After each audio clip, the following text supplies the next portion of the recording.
Breakfast with, I'm not sitting here by myself. I've got my friend Ray Forsythe joining us here, Planning Development Director for the City of Moline. Let's talk a little bit about where the City of Moline is going, because we've got a bright future ahead.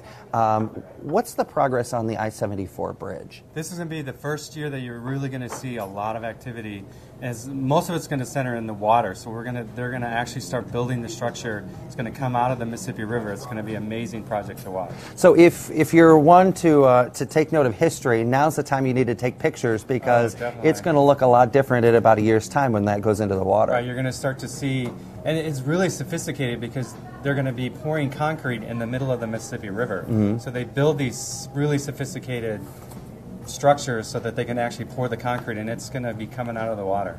Talk to us a little bit about the Spiegel warehouse. Now, for a lot of folks, if you're going across the I-74 bridge, it's the old brick warehouse that sat next to the old depot, the old train station that was torn down.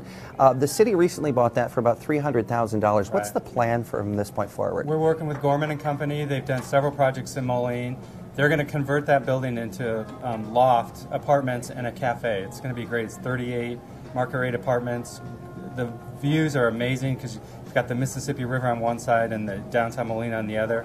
And what's interesting about it is the existing bridge is on the west side, and the new bridge is going to be on the east side. So it's going to be a great first project down there in that new area.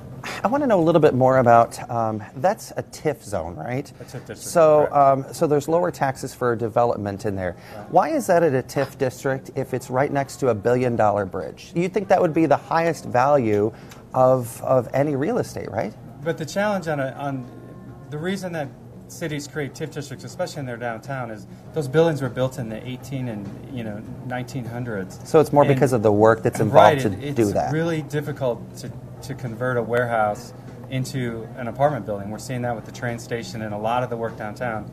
It's easier to build new construction on a farm field than it is to build on a existing building. Yeah, I'm glad you mentioned the train station, because we're going to talk all about the queue coming up, the progress that's being made. There's a lot of workers that are working on that building to get us ready for the train. When the Amtrak train is coming and when the hotel is going to be done, guys, we'll talk more with Ray Forsythe in just a little bit.